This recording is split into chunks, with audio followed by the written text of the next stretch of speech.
Salam Bapak Ibu Saudara yang kekasih di dalam Tuhan Yesus Kristus. Kita bersyukur kepada Tuhan karena Tuhan menyertai kehidupan kita sehingga kita boleh memasuki bulan Juli di dalam anugerah Tuhan. Hari ini kita akan dilawat oleh kebenaran firman Tuhan yang akan kita renungkan dari Roma 7 ayat 13 sampai dengan ayat 26 dengan tema manusia celaka yang beroleh anugerah. Mari kita satu di dalam doa. Bapa kami yang di dalam surga, kami bersyukur Tuhan karena pada pagi hari ini kami boleh dilawat lagi oleh kebenaran firman-Mu Tuhan. Biarlah Engkau berfirman kepada kami, karena firman-Mu adalah pelita bagi langkah kehidupan kami dan suluh bagi jalan kehidupan kami. Terima kasih Tuhan, biarlah kami boleh melangkah di dalam terang kebenaran firman-Mu senantiasa, dan kami boleh menghidupi firman-Mu di dalam kehidupan kami.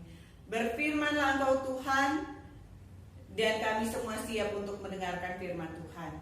Dalam nama Tuhan Yesus kami berdoa. Amin.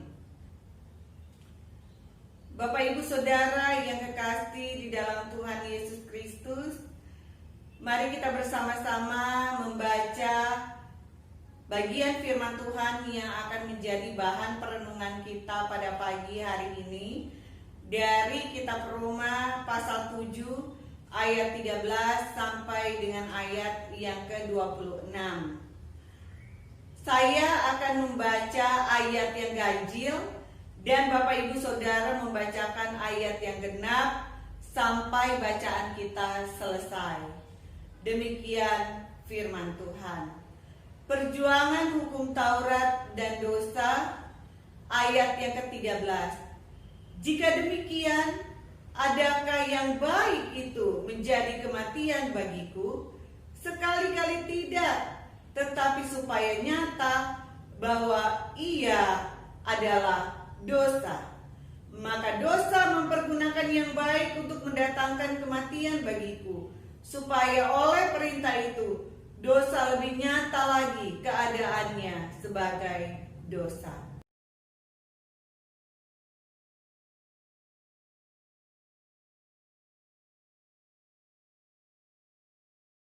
Ayat 15.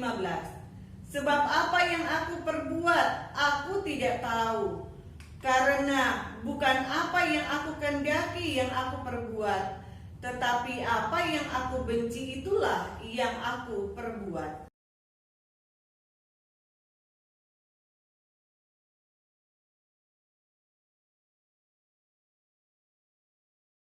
Kalau demikian, bukan aku lagi yang membuatnya, tetapi dosa yang ada di dalam aku.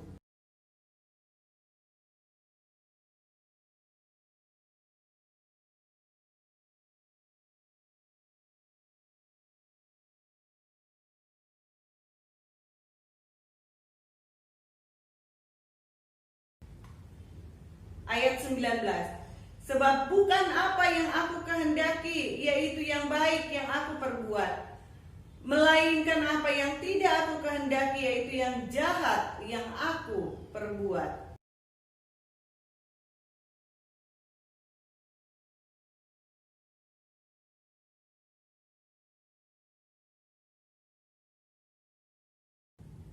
Ayat 21.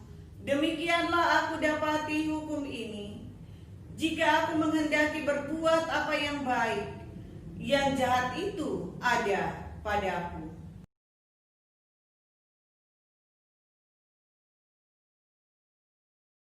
Ayat 23. Tetapi di dalam anggota-anggota tubuhku, aku melihat hukum yang lain, yang berjuang melawan hukum akal budiku, dan membuat aku menjadi tawanan hukum dosa yang ada di dalam anggota-anggota tubuhku.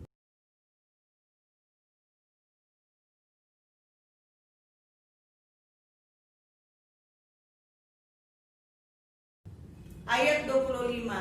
Syukur kepada Allah oleh Yesus Kristus Tuhan kita.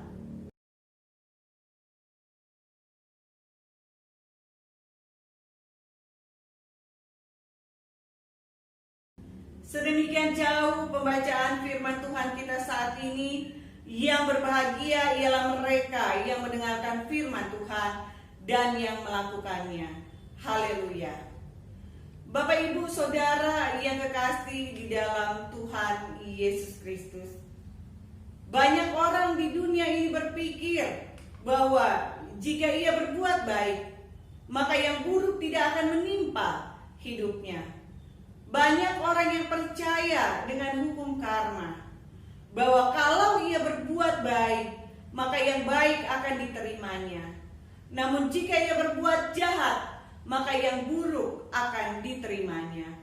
Bahkan orang Kristen pun percaya dengan hukum tabur tuai, bahwa kalau ia berbuat baik, ia akan menuai yang baik. Namun jika ia berbuat jahat, maka ia akan menuai sesuatu yang buruk. Namun bukankah kenyataan bahwa tidak demikian? Ada orang yang baik, taat beragama, namun mendapat ujian hidup yang berat.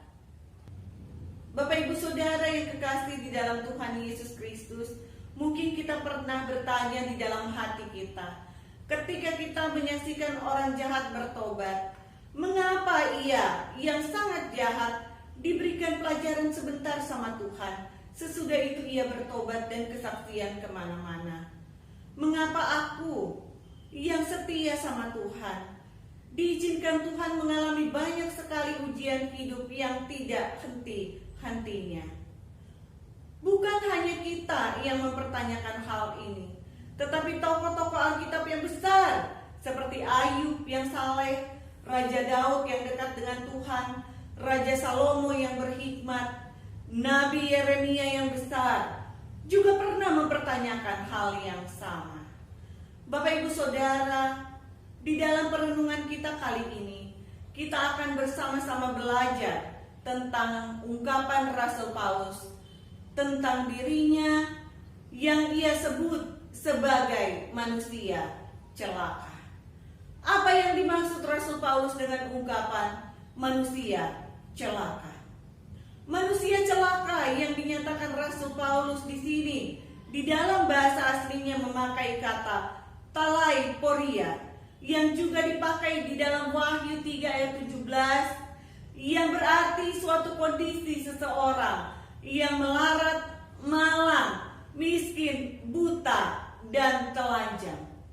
Meskipun di dalam kondisi demikian, namun kondisi ini seringkali tidak disadari oleh orang yang mengalaminya. Hal ini menggambarkan kondisi rohani seseorang yang tunduk di bawah kuasa hukum Taurat. Tadinya hukum Taurat adalah Allah Tuhan yang seharusnya membawa umat Allah tunduk kepada Allah.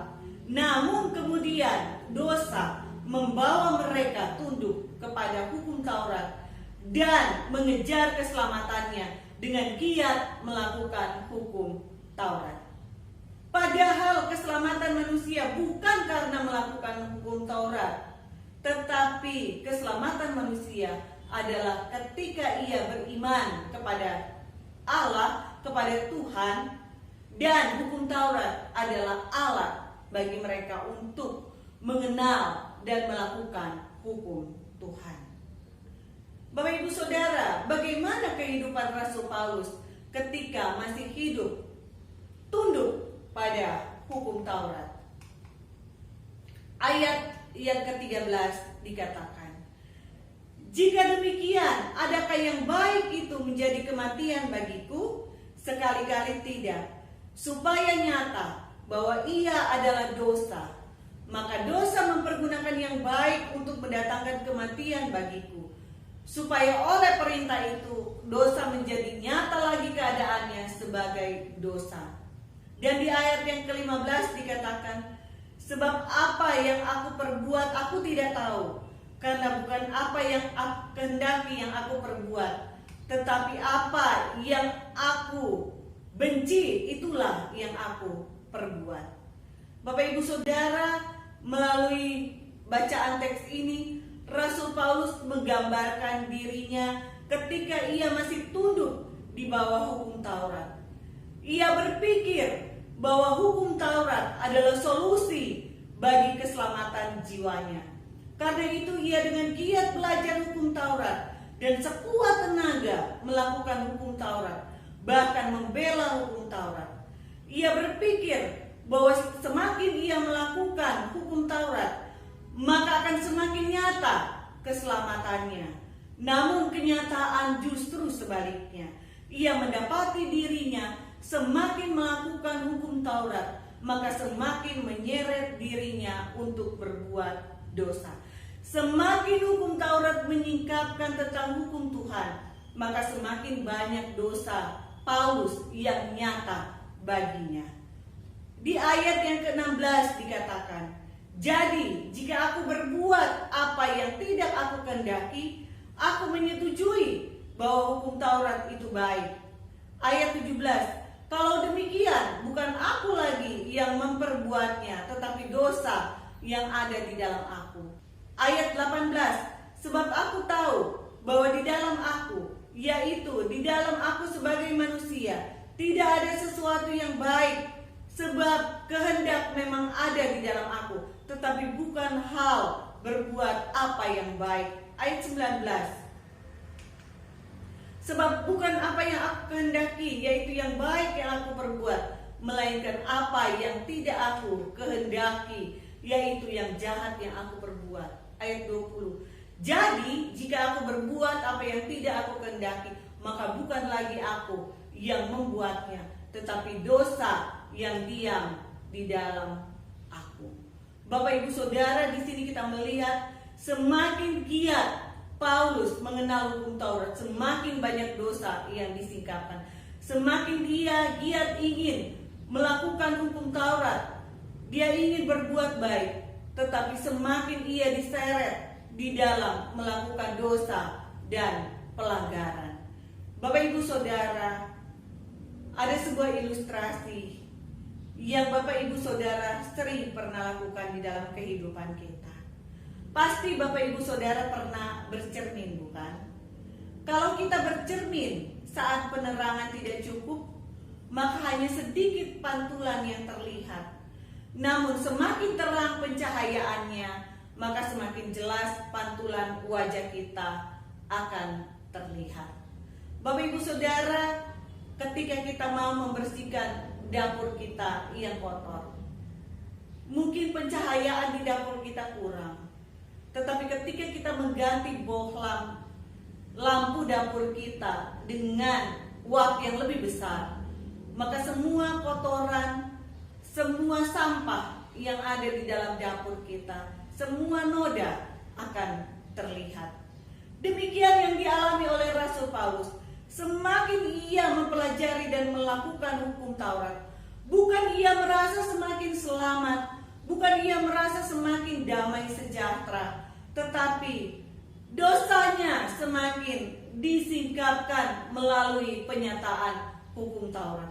Karena itu ia dengan lebih giat lagi, akhirnya ia seperti diperbudak hanya untuk melakukan hukum Taurat. Hukum Taurat bukan lagi menjadi alat bagi Paulus untuk mengenal Allah. Bukan lagi menjadi alat bagi Paulus untuk mengenal hukum Allah. Tetapi hukum Taurat memperbudak dia hanya untuk melakukan hukum Taurat tanpa tujuan yang pasti. Paulus mengakui di ayat yang ke-12 bahwa jadi hukum Taurat adalah kudus dan perintah itu adalah kudus, benar, dan baik. Karena hukum Taurat memang diberikan Allah untuk memberikan identitas dan keteraturan hidup bagi bangsa Israel sebagai umat Allah.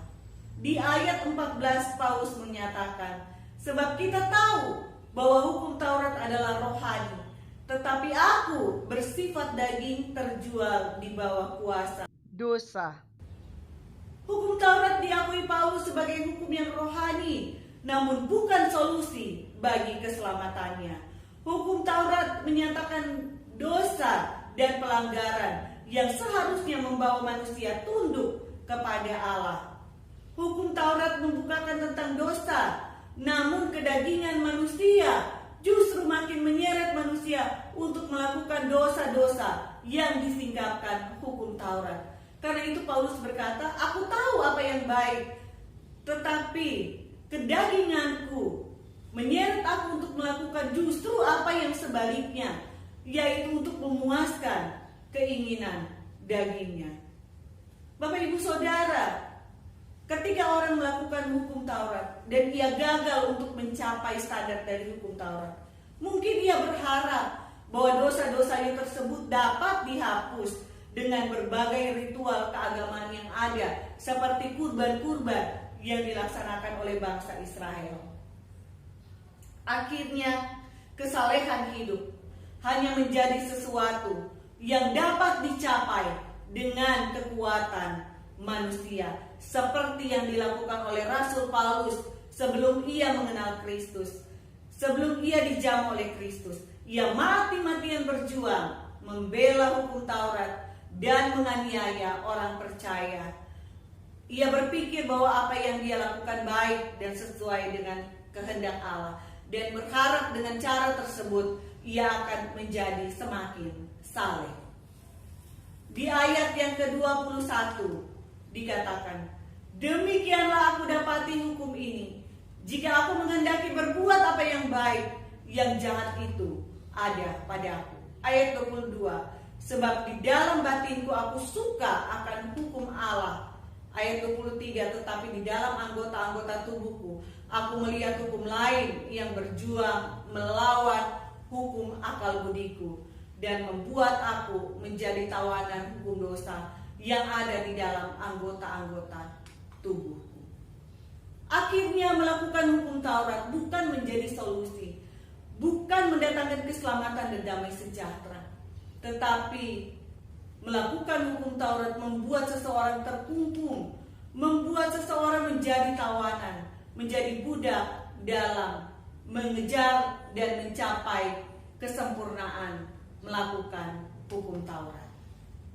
Bapak Ibu Saudara, semakin banyak Paulus tahu hukum Taurat, maka semakin banyak dosa yang diketahuinya telah dilakukannya. Semakin ia melakukan hukum Taurat, semakin ia terseret di dalam dosa karena pengejaran-pengejaran akan pemenuhan hukum Taurat. Di sini Paulus menunjukkan kepada kita bahwa keagamaannya di dalam melakukan hukum Taurat tidak membawa ia semakin tunduk kepada Allah, tetapi ia melakukannya dengan kekuatannya sendiri untuk mencapai standar kesalehan hidupnya menurut hukum Taurat. Yang didapatinya adalah hukum Taurat telah memperalat dirinya serta merampoknya sehingga ia menjadi manusia celaka. Bapak Ibu Saudara yang kekasih di dalam Tuhan Yesus Kristus, hal semacam ini juga seringkali terjadi di dalam kehidupan orang percaya, di dalam kehidupan orang Kristen, ketika menjadikan kehidupan keimanannya sebagai alat untuk mencapai kesalehan hidup. Banyak orang berpikir bahwa semakin giat ia melakukan keagamaannya, semakin ia giat melakukan kegiatan rohaninya, maka ia akan semakin selamat, dosanya semakin diampuni, masa lalunya akan semakin tertutupi, kehidupannya akan semakin baik, ia akan semakin penuh damai sejahtera. Namun kenyataannya, semakin ia sibuk dengan kegiatan-kegiatan keagamaannya, semakin hidupnya bermasalah. Pekerjaan, keluarga, rumah tangga terbengkalai karena pengejaran akan kegiatan rohani yang salah kaprah. Lalu apa yang harus dilakukan agar kita bisa keluar dalam situasi seperti ini? Bapak Ibu Saudara yang kekasih di dalam Tuhan Yesus Kristus, suatu saat ketika dosen saya pernah mengambil studi lanjut, maka waktu bersama dengan keluarga terambil untuk belajar dan untuk menghafal-hafal. Ada banyak sekali hafalan-hafalan pelajaran. Dan suatu saat anaknya merasa terganggu. Anaknya menyembunyikan semua buku-buku ibunya sebagai tanda protes karena ibunya lebih banyak meluangkan waktu dengan belajar daripada memperhatikan keluarga. Apakah belajar itu salah? Apakah menambah ilmu itu salah? Tidak, Bapak Ibu Saudara yang kasih dalam Tuhan. Tetapi ketika kita tidak bisa menyeimbangkan kerohanian kita di dalam mempelajari firman Tuhan dan melakukan firman Tuhan, maka segala sesuatu yang tidak seimbang akan menjadi ketimpangan yang mewujudkan masalah di dalam kehidupan kita. Bapak Ibu Saudara yang dikasih di dalam Tuhan Yesus Kristus, ada satu dosen saya juga yang mengambil studi ke luar negeri dan meninggalkan keluarga sekian lamanya. Beberapa tahun tidak kembali. Ketika dia meninggalkan keluarga, anaknya masih kecil. Dan ketika dia kembali, anaknya sudah lebih besar dan sudah lebih mengerti.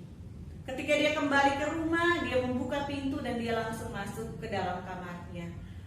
Ketika anaknya melihat dia, anaknya kaget dan anaknya berkata, Om, maaf Om, ini kamar mama dan kamar aku. Om silahkan keluar dari sini.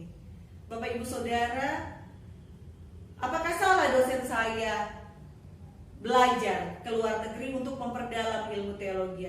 Tidak salah. Namun ketika komunikasi yang putus dan ketika relasi yang terputus dengan orang yang kita kasihi itu menjadi satu gangguan, maka juga akan mengakibatkan masalah di dalam kehidupan. Bapak Ibu Saudara yang dikasih di dalam Tuhan Yesus Kristus, firman Tuhan ingin mengajarkan kita bahwa kita harus melakukan sesuatu yang seimbang. Bahwa kita mempelajari firman Tuhan, membangun keintiman dengan Tuhan melalui belajar firman Tuhan, berdoa, bersekutu, harus seimbang dengan ketika kita melakukan praktek firman Tuhan di dalam kehidupan kita hari lepas hari. Ayat yang ke-6 berkata, tetapi sekarang kita telah dibebaskan dari hukum Taurat, sebab kita telah mati bagi Dia yang mengurung kita. Sehingga kita sekarang melayani dalam keadaan baru menurut roh dan bukan dalam keadaan lama menurut huruf hukum Taurat. Ayat yang ke-25. Syukur kepada Allah oleh Yesus Kristus Tuhan kita. Yang harus kita lakukan adalah mengucap syukur kepada Allah atas keselamatan yang telah dikerjakan Kristus bagi kita, sehingga kita dibebaskan dari cara hidup kita dengan konsepsi hidup lama yang mengejar keselamatan dan kenyamanan diri dengan kekuatan kita sendiri. Mengapa kita harus mengucap syukur? Karena keselamatan, pengampunan dosa, damai sejahtera bukan suatu upah yang harus dikejar melalui berbagai macam kegiatan keagamaan. Itu semua adalah anugerah dari Tuhan. Anugerah artinya pemberian yang cuma-cuma dari Tuhan, yang diberikan kepada kita bukan karena kita layak, bukan karena kita sanggup atau kita mampu, tetapi semata-mata sebagai pemberian daripada Tuhan yang diberikan kepada kita. Anugerah Tuhan akan memampukan kita untuk memuliakan Tuhan melalui seluruh aspek kehidupan kita, baik melalui kehidupan keagamaan kita maupun melalui kehidupan praktis kita sehari-hari. Karena totalitas hidup yang seimbang adalah ibadah yang sejati kepada Tuhan. Mari kita lihat ayat yang ke-13 dikatakan, jika demikian, adakah yang baik itu menjadi kematian bagiku? Sekali-kali tidak, tetapi supaya nyata bahwa ia adalah dosa, maka dosa mempergunakan yang baik untuk mendatangkan kematian bagiku, supaya oleh perintah itu dosa lebih nyata lagi keadaannya sebagai dosa. Bapak Ibu Saudara, bagaimana cara mengucap syukur?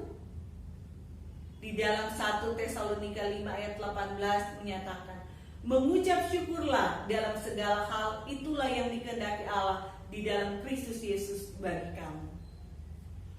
Dikaitkan dengan ayat 13 tadi, Maka ketika firman Tuhan menyingkapkan keberdosaan kita, maka kita harus sadar bahwa kita sebenarnya dulu adalah manusia celaka, manusia yang binasa karena dosa. Tetapi karena anugerah Tuhan kita diselamatkan. Dan hidup kita ini adalah hidup yang mengucap syukur kepada Tuhan. Mengucap syukur dalam hal apa? Mengucap syukur dalam segala hal. Sebab itulah yang dikehendaki Allah di dalam Yesus bagi kamu. Mengucap syukur dalam segala hal artinya mengakui kebesaran Tuhan dalam segala hal kehidupan kita, serta memuliakan Tuhan dalam totalitas hidup kita. Apapun keadaannya, itulah yang dikehendaki Allah di dalam Kristus bagi kita semua. Mungkin mengucap syukur di dalam hal yang enak, yang indah itu mudah, tetapi bagaimana mungkin kita bisa mengucap syukur kepada Tuhan ketika kita mengalami musibah, mengalami kemalangan, mengalami kesulitan di dalam kehidupan kita. Ayat yang ke-26 menunjukkan kepada kita, jadi dengan akal budiku aku melayani hukum Allah, tetapi dengan tubuh insaniku aku melayani hukum dosa. Kita mengucap syukur kepada Allah dengan rajin beribadah, dengan giat melayani Tuhan, serta antusias dalam membangun persekutuan dengan Tuhan. Sehingga semua hal itu membuka pikiran kita untuk kebenaran firman Tuhan. Dan ketika akal budi kita dipimpin oleh hikmat Allah, maka tentunya tubuh jasmani kita akan dikuduskan olehnya. Dalam hal inilah kita melihat adanya kesatuan antara akal budi dan tindakan kita yang merupakan totalitas ucapan syukur kita kepada Tuhan dengan melakukan ibadah yang total kepada Tuhan, penyerahan diri yang total kepada Tuhan, tunduk kepada Tuhan, mulai dari pikiran, perasaan, kehendak, dan perbuatan kita. Bapak Ibu Saudara, mari kita senantiasa mengucap syukur kepada Tuhan. Kita ingat dulu ketika kita belum mengenal Tuhan, Paulus katakan kita adalah manusia yang celaka. Karena apa? Karena kita tidak bisa mengejar pembenaran diri kita. Kita tidak bisa meraih keselamatan kita dengan kekuatan kita sendiri. Tetapi puji Tuhan, di dalam Kristus Yesus, anugerah Tuhan diberikan kepada kita. Keselamatan yang cuma-cuma diberikan kepada kita, sehingga hidup kita ini merupakan hidup yang mengucap syukur kepada Tuhan. Mari kita bawa hidup kita di hadapan Tuhan sebagai ucapan syukur yang total, sebagai ucapan syukur yang sejati, dengan senantiasa memuliakan Tuhan melalui kehidupan kita. Tuhan memberkati kita semua. Amin.